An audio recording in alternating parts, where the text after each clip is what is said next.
No one suspected the truth inside that pristine house in Irvine, a place where devotion looked perfect, but something far darker had been quietly unfolding for years. Althea had built her life around silence. Not the peaceful kind, but the suffocating quiet of a home that smelled faintly of antiseptic and fading hope. For 6 long years, she had lived beside a man who no longer responded to the world.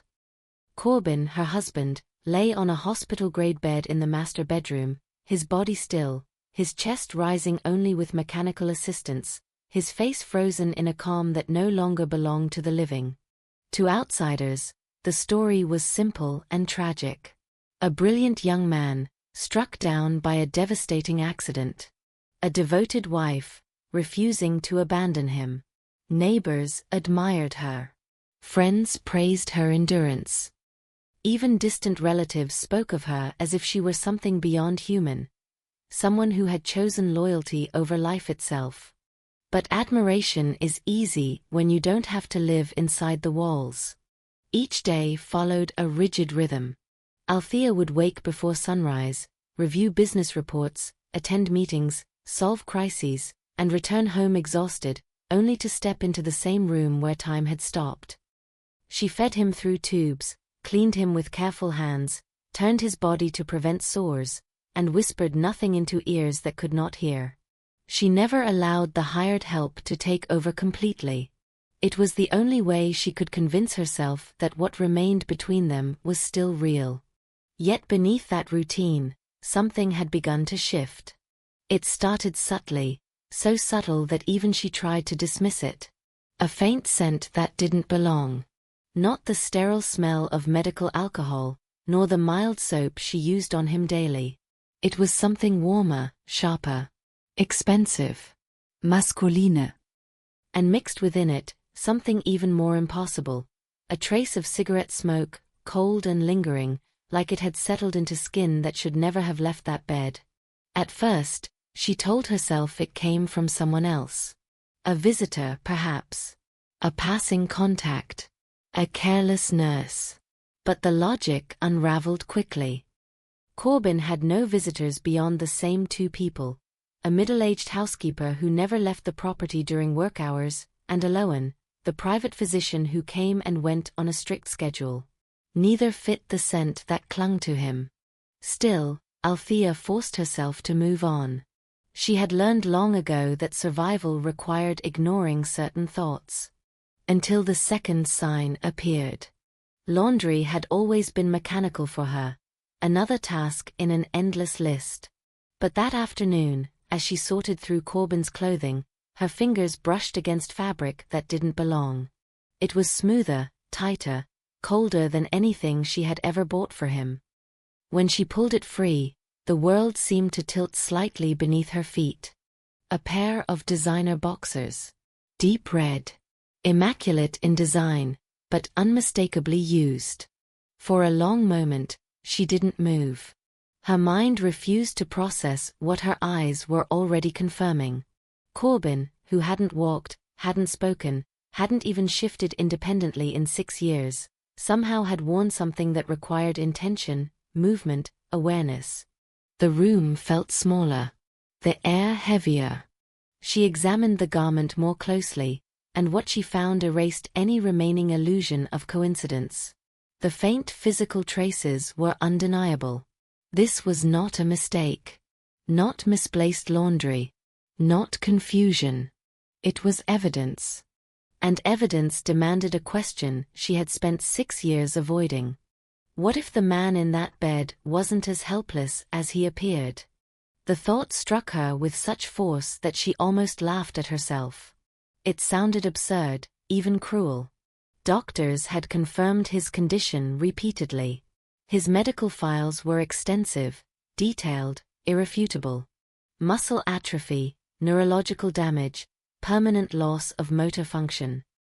Everything about his state had been documented, explained, accepted. And yet, the scent lingered in her memory. The fabric remained in her hand. That night, as the sun dipped behind the quiet suburban streets and painted the sky in fading shades of violet, Althea stood at the doorway of the bedroom and watched him longer than usual. Corbin lay exactly as he always had, motionless, expressionless, preserved like a figure in glass. Too perfect. The stillness no longer comforted her. It disturbed her. Because for the first time in 6 years, she wasn't looking at a victim. She was looking at a possibility. And somewhere deep inside her, something cold and calculating began to take shape. Suspicion, once born, does not fade. It sharpens. From that moment forward, Althea stopped being a grieving wife and became something far more dangerous, a quiet observer inside her own home. Every movement, every sound, every routine that had once felt ordinary now carried weight. She replayed memories in her mind, searching for cracks she had missed, moments that no longer aligned with the truth she thought she knew. The house itself began to feel unfamiliar. It was no longer a sanctuary of sacrifice but a stage. And she had the unsettling realization that for 6 years, she might not have been the one directing the performance. She didn't confront anyone. Not the housekeeper, not the doctor, not even the silent figure on the bed. Confrontation required certainty, and certainty required proof. What she had now was instinct, sharp, insistent, but still invisible. So she chose patience. The next morning, instead of going directly to her office, she made a detour to a small electronics store on the far edge of the city. It wasn't a place she would normally visit, and that was precisely the point. She avoided familiar faces, avoided patterns. What she needed was discretion. She left with something small enough to fit in her palm, a concealed surveillance device disguised as a standard wall outlet. It was advanced, discreet, capable of recording in low light and transmitting footage directly to her phone. To anyone else, it would look like part of the house. To her, it was the beginning of truth. Installation took less than 10 minutes. She waited for the exact moment when the housekeeper was outside and the doctor had not yet arrived. Her hands moved with steady precision as she replaced the outlet in the corner of the bedroom, angling it perfectly toward the bed. When she stepped back and looked at the room, nothing had changed. And yet, everything had. The first day passed without incident. So did the second. Each time she checked the footage, she saw the same thing: Corbin lying motionless, his chest rising faintly, his limbs arranged exactly as they had always been. The housekeeper entered periodically, adjusting his position, cleaning, performing her duties with quiet diligence. The doctor visited, checked vitals, administered treatments, and left. It was routine. Predictable. Almost painfully normal. For a moment, doubt crept back in. Maybe she had been wrong. Maybe exhaustion had distorted her perception. Maybe the underwear had been a mistake, the scent an illusion, her mind simply searching for something to break the monotony of grief. But something inside her refused to settle. Because even in those ordinary recordings, there was a subtle tension she couldn't explain. A feeling that the stillness wasn't natural, it was maintained. On the 4th night, that tension broke. Althea couldn't sleep. The air felt heavy, her thoughts restless. Near 2 in the morning, she reached for her phone and opened the live feed. The image flickered. At first, she thought it was a weak connection. Lines distorted the screen, horizontal and vertical interference slicing through the image. Then the picture collapsed entirely into darkness. No signal. Her pulse quickened. She switched networks immediately, moving from Wi-Fi to cellular data. The result was the same: nothing. A dead feed. The blackout lasted exactly 1 hour. At precisely 3 in the morning, the image returned without warning. Clear. Stable. As if nothing had happened. But something had. Althea didn't breathe as she replayed the footage from before the disruption. She memorized every detail: the position of Corbin's body, the angle of his arm, the slight curve of his fingers resting on his abdomen. Then she skipped forward to the moment the signal resumed. And there it was. His left arm had moved. Not dramatically. Not enough for an untrained eye to notice. But to her, it was undeniable. Before the blackout, his hand rested neatly across his stomach, fingers relaxed and extended. Afterward, it lay slightly off to the side, the fingers bent faintly inward, as if they had recently grasped something. The difference was small. The implication was enormous. Her heart began to pound, each beat echoing louder than the last. This wasn't a glitch. It wasn't coincidence. Someone had deliberately interrupted the signal. Ayama. A precise, controlled disruption designed to blind the camera for exactly 1 hour. And during that hour, something had happened in that room. Something important enough to hide. Althea leaned back slowly, her mind racing faster than her breath could keep up. The pieces were no longer scattered. They were aligning. The scent. The underwear. The movement. The blackout. This was no longer suspicion. This was design. Someone had been entering that room under the cover of darkness, disabling surveillance, and leaving without a trace, except they had made one mistake. A single shift in position. A detail too small to matter to anyone else, but to her, it was everything. Because it proved one thing with terrifying clarity. Corbin was not alone in that room at night. And whatever was happening between 2 and 3 in the morning was something they were willing to risk everything to keep hidden. Althea lowered her phone, her expression no longer uncertain, no longer emotional. It was cold. Calculating. And for the first time since the accident, she felt something awaken inside her. Not grief, not love, not even anger. Control. If there was a secret hidden in that house, she would find it. No matter how deep it was buried. Once the illusion cracked, Althea no longer searched for answers. She hunted for them. She understood one critical truth.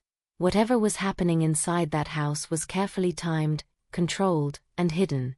The blackout was not random. It was deliberate. Which meant whoever orchestrated it believed they were safe. That assumption would be their downfall. For the next 2 days, Althea changed nothing on the surface. She followed her routine with surgical precision, maintaining the image everyone expected. Calm, composed, devoted. She went to work, returned home, cared for Corbin, spoke to the housekeeper with the same quiet tone, and acknowledged the doctor with the same polite distance. But behind that mask, she was calculating every second. She reviewed the camera logs repeatedly, mapping patterns. The interference occurred at the same time window. Late night. Always between 2 and 3. Always exactly 1 hour. Too consistent to be coincidence, too precise to be anything but engineered. She needed to see it with her own eyes. So she created an absence. At dinner on the 3rd evening, she announced a sudden business trip. The kind that required urgency, the kind that couldn't be postponed. The explanation was simple, believable, and perfectly aligned with her position. A failing project, structural issues, financial risk, things no one in that house would question. The housekeeper showed concern. The doctor remained composed, but there was a flicker, brief, almost imperceptible, in her gaze. A sharpness that vanished as quickly as it appeared. Althea noticed. She always noticed now. By late afternoon the next day, she left the house with a suitcase and a driver waiting outside. From the outside, it looked exactly as intended. A woman leaving for work, burdened but focused, unaware of anything beyond her responsibilities. But she never went to the airport. Instead, she instructed the driver to stop several blocks away near a quiet shopping complex. She stored her luggage in a locker, dismissed the car, and disappeared into the evening like someone shedding an identity. By the time night fell, she was walking back. Not through the main roads, not through the front gate, but along the narrow path behind the residential blocks where overgrown hedges and neglected fences created a natural shield from view. The ground was uneven, damp from recent rain, and the air carried the thick scent of wet soil and leaves. She moved carefully, silently, each step deliberate. When she reached the rear of her property, the house stood exactly as it always had, still, elegant, indifferent. Lights glowed faintly from the upper floor. Nothing appeared out of place. But she knew better now. She slipped through a narrow gap in the side fence, avoiding the main gate entirely. The backyard was darker, quieter, untouched by streetlights. The silence there felt heavier, as if it concealed something waiting to be uncovered. Althea positioned herself beneath the second-floor window of the bedroom. From this angle, she could see everything. The hours stretched slowly. 10 o'clock passed. The lights dimmed. The house settled into its familiar stillness. Midnight followed, then the slow descent into early morning, where time itself seemed to hesitate. Her body grew cold, damp with night air and tension, but she didn't move. At exactly 1 in the morning, something shifted. A car approached from the rear access road, a black sedan, its headlights off until the last possible moment. It stopped near the service gate, a place rarely used, almost forgotten. The engine cut. A figure stepped out. Even in the low light, Althea recognized her instantly. Eloven. The doctor moved with confidence, not hesitation. She didn't knock. She didn't call.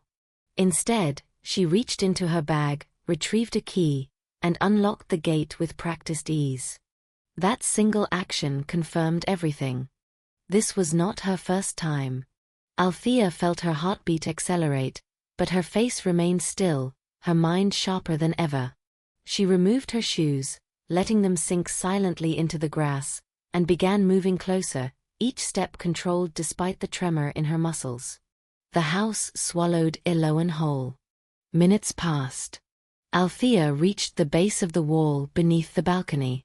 The bougainvillea vines she had once planted for decoration now stretched upward, thick and strong, clinging to the structure like a ladder nature had built for her.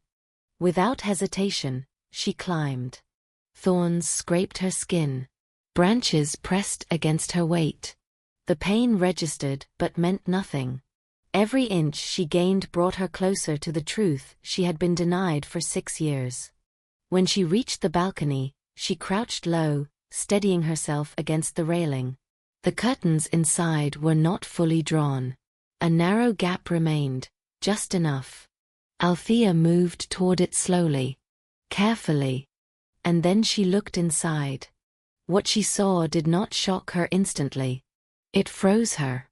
Because for a brief, suspended moment, her mind refused to accept the image before her. The room was familiar. The same bed, the same equipment, the same arrangement she had memorized over years. But the scene was wrong. The bed was empty. The sheets were disturbed, pushed aside as if someone had risen from them moments ago. And then, Corbin stepped into view. Not dragged. Not supported. Not struggling. Walking. His posture was relaxed, his movements fluid, natural, completely untouched by the limitations that had defined him for 6 years. He stretched his shoulders slightly, as though releasing tension after a long day, not awakening from paralysis. Althea's grip tightened on the window frame, her breath caught somewhere between disbelief and something far darker.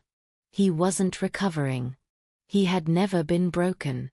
Every memory she held, every moment of care, every sacrifice, every night spent believing she was tending to a man trapped in his own body, collapsed inward, folding into a single, devastating realization.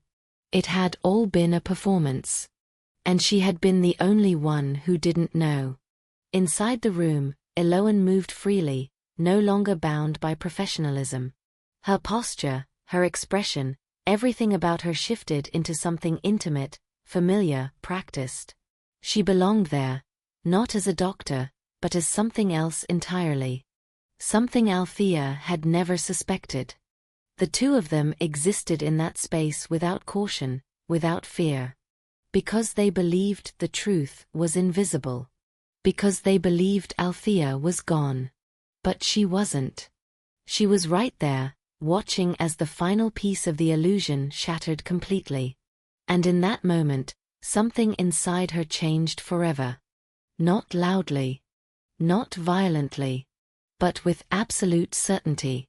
The woman who had spent 6 years loving, sacrificing, and believing was gone. And in her place stood someone who finally understood the truth.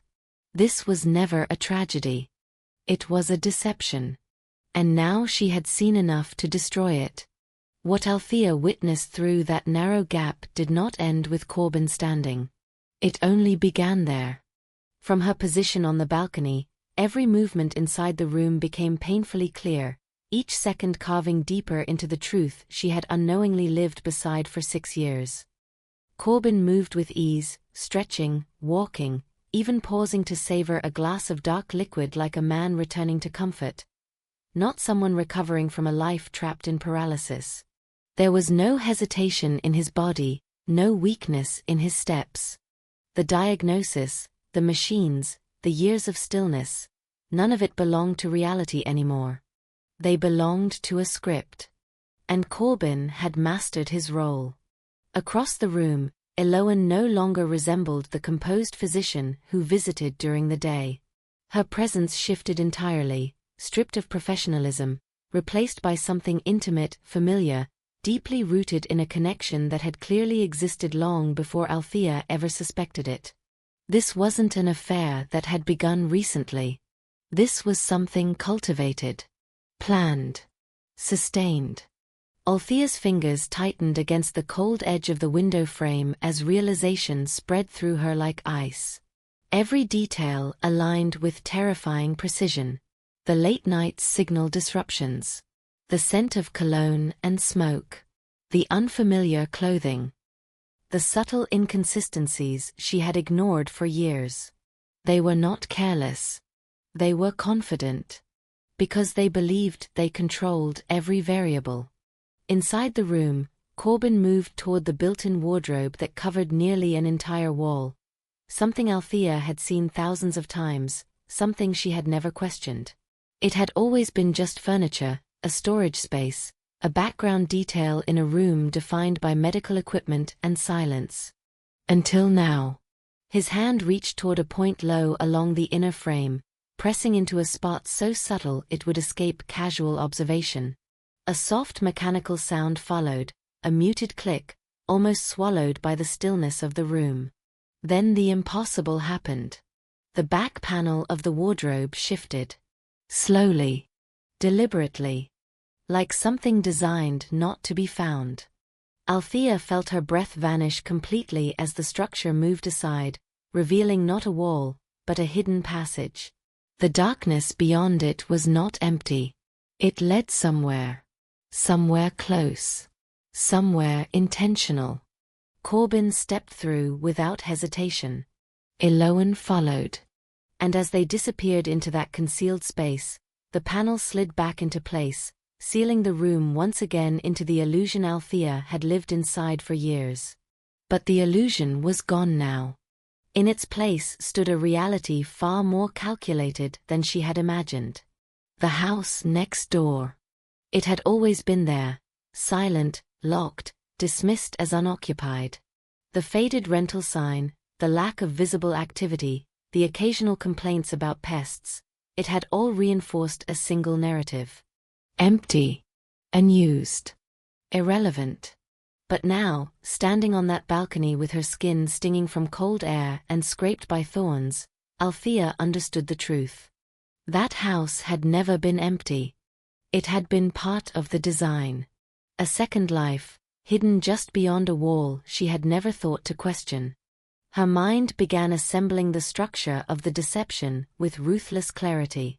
During the day, Corbin lay motionless, the perfect embodiment of tragedy. At night, once she slept or left the house, the performance ended. He moved freely, crossed into the adjacent property, and lived a life she had never been allowed to see. A life funded entirely by her. Every late meeting she attended. Every contract she secured. Every sacrifice she made believing she was supporting his recovery. It had all been redirected into something else. Something hidden behind that wall. Althea lowered herself slightly, her body pressed against the balcony as the weight of it settled in. 6 years. 6 years of devotion. 6 years of carefully constructed lies.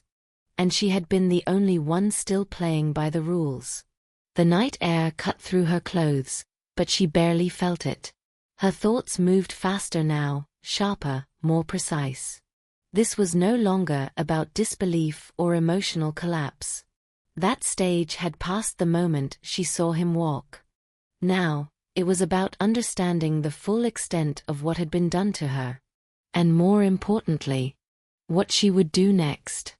She remained there longer than necessary, watching the room that had once defined her life. The bed, the machines, the stillness, they were no longer symbols of loss. They were props. Every object in that space had been arranged to maintain a single purpose, to keep her blind. Eventually, she forced herself to move. Carefully descending from the balcony, ignoring the sting of branches against her skin, she returned to the ground with controlled precision. Each step away from the house felt heavier than the last, not because of fear, but because of the clarity that now followed her. There was no confusion left. No doubt. Only certainty. She did not return inside. She did not confront them. Not yet. Because what she had just uncovered was far greater than betrayal. It was a system, a carefully maintained operation built on deception, timing, and trust that had been weaponized against her. And systems are not destroyed by emotion. They are dismantled piece by piece. As she slipped back through the darkness beyond the fence and into the quiet streets, Althea's expression remained unchanged. No tears. No anger. No visible reaction at all. But beneath that stillness, something irreversible had taken hold.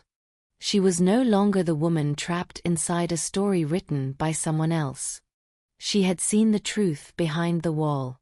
And now, she would decide how it ended. Once the truth revealed itself, Althea did not rush to destroy it. She studied it. Because what Corbin and Eloan had built was not a mistake, it was a system. A system sustained by routine, secrecy, and most importantly, confidence. They believed they had perfected the illusion. They believed Althea would never see beyond it. That belief became her greatest weapon. When she returned home the next day, nothing about her changed on the surface. Her movements were slower, heavier, deliberately worn down by the story she was about to create. Her eyes carried exhaustion, her posture bent under invisible pressure. She played the role they expected. But this time, she controlled the script. Within hours, she introduced the first fracture, financial collapse. It began subtly, then expanded with precision. Reports of failing projects, legal disputes, mounting liabilities. Numbers large enough to alarm, but not so sudden as to seem fabricated.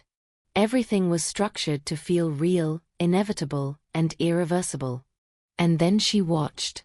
She watched Corbin's body.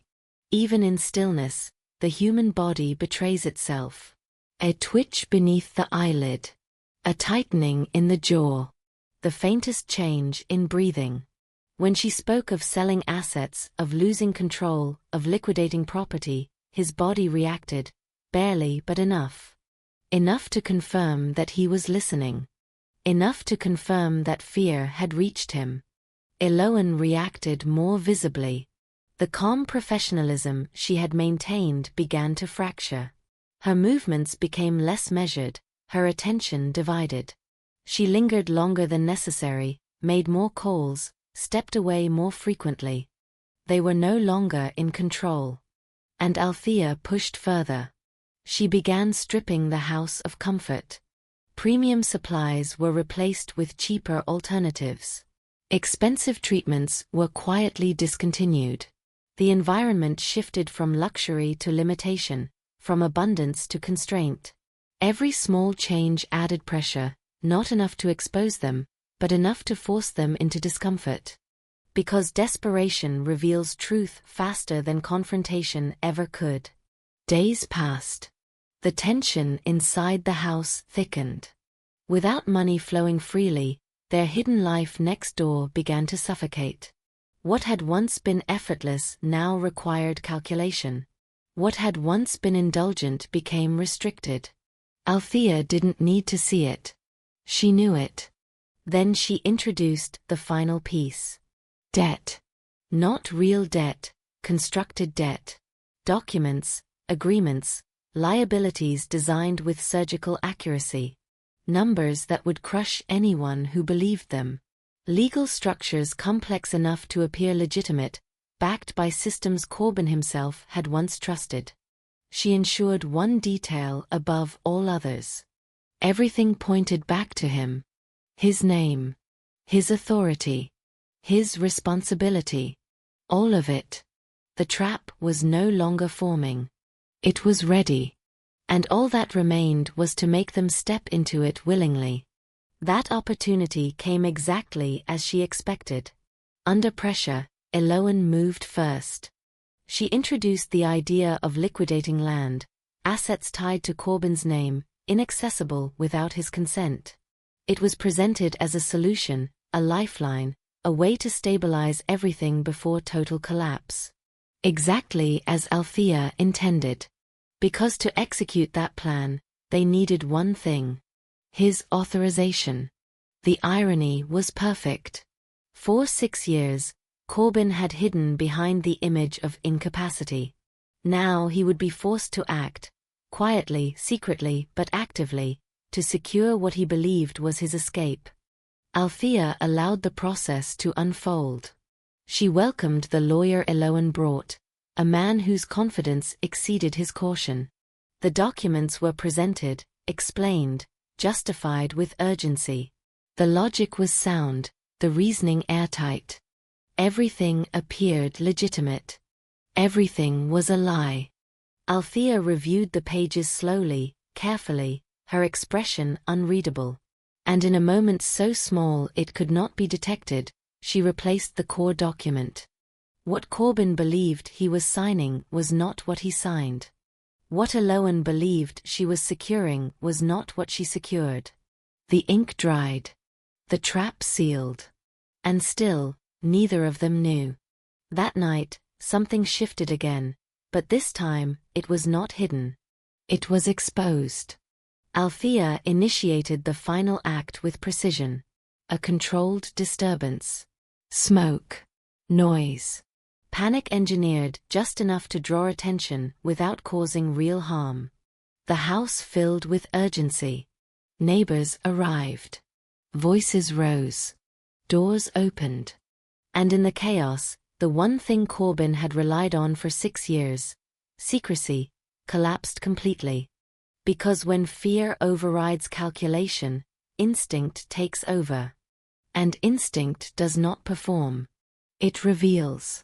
The room that had once held a motionless body now stood empty. The bed abandoned.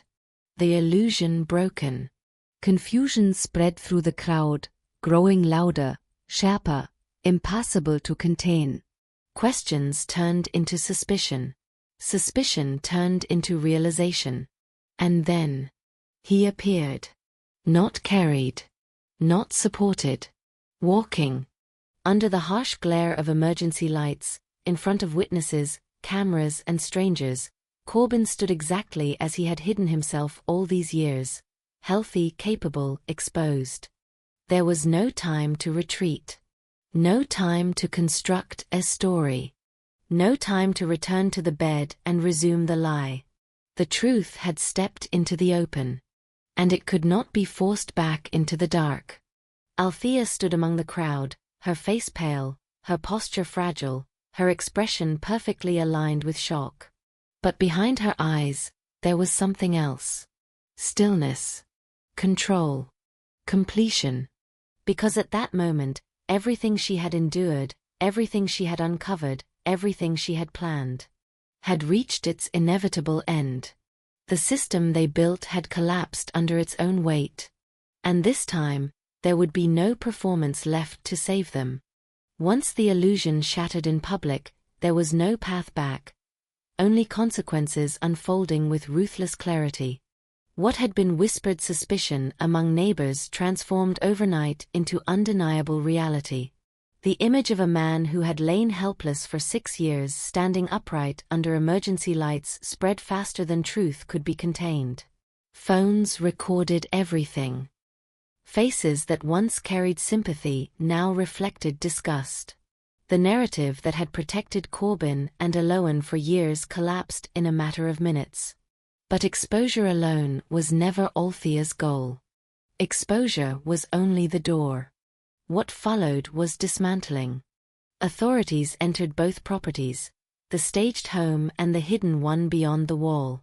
What they found erased any remaining doubt.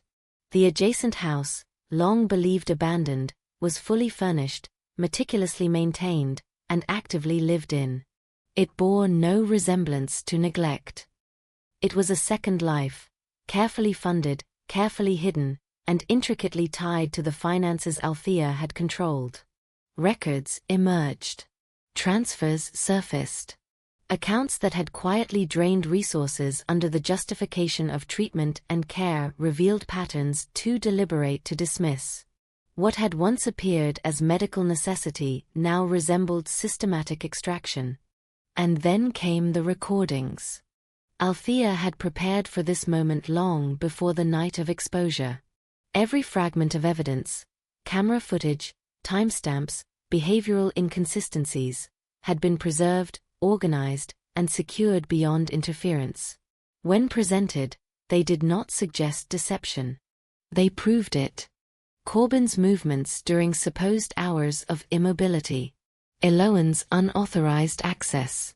The synchronized timing of signal disruptions. Each piece reinforced the same conclusion. This had never been an accident of circumstance. It had been sustained manipulation. Under pressure, the structure of their alliance fractured exactly as Althea anticipated. What had once been a unified front dissolved into self-preservation. Without the protection of secrecy or financial stability, trust between them became irrelevant. Each sought distance from the other, attempting to redirect blame, to isolate responsibility, to salvage whatever remained of their future. But the system they had built left no room for partial guilt. Everything connected. The staged illness. The financial redirection. The hidden residence. The fabricated dependence. Each element supported the others. And when one collapsed, all of them fell together. Legal proceedings followed swiftly. The charges extended beyond deception into areas far more severe. Financial misconduct, falsification of medical condition, coordinated exploitation of assets, and intentional psychological manipulation over an extended period. The narrative that once painted Corbin as a victim now revealed him as the architect. Eloan, once shielded by professionalism, was no longer protected by it. Her involvement, active and informed, tied her directly to every stage of the operation. The performance had ended. And now, for the first time, they existed without control over the story. For Althea, the aftermath was not explosive. It was quiet. Because the moment she saw him stand, the emotional storm had already passed. What remained was something far more stable: detachment. She did not seek confrontation. She did not pursue emotional closure. She allowed the process to unfold exactly as it should, guided by evidence rather than anger. She withdrew from the house. Not gradually, not reluctantly, but completely. The space that had once defined her life no longer held meaning. Every wall carried memory, every object carried implication. It was no longer a home. It was a structure built around deception. So she left it behind. Assets were liquidated. Accounts reorganized. What could be reclaimed was secured. what could not was abandoned without hesitation. The weight of material loss meant nothing compared to the clarity she had gained. Because for 6 years, she had not lost money. She had lost truth. And now she had it back. Time moved forward, as it always does, indifferent to what it leaves behind. The noise faded. The case concluded. The story, once sensational, became distant. And Althea built something new, not from what remained, but from what she had learned. Her life no longer revolved around maintenance, obligation, or silent endurance. It moved at her pace, under her control, defined not by what she had survived, but by what she chose next. There were no grand declarations, no dramatic reinventions. Only simplicity. A smaller space. A quieter routine. A life without hidden doors. In that stillness, something unfamiliar emerged, not joy in its loudest form, but peace in its truest one. Because she no longer questioned the reality around her. She no longer doubted what she saw. And for the first time in years, when night came, the silence in her home was no longer something to endure. It was something she chose. The story that once trapped her had ended. Not with revenge, but with clarity. And in that clarity, she finally understood something she had never been allowed to see before. Freedom was never about escaping the lie. It was about recognizing it early enough to walk away. Even if it took 6 years to do it.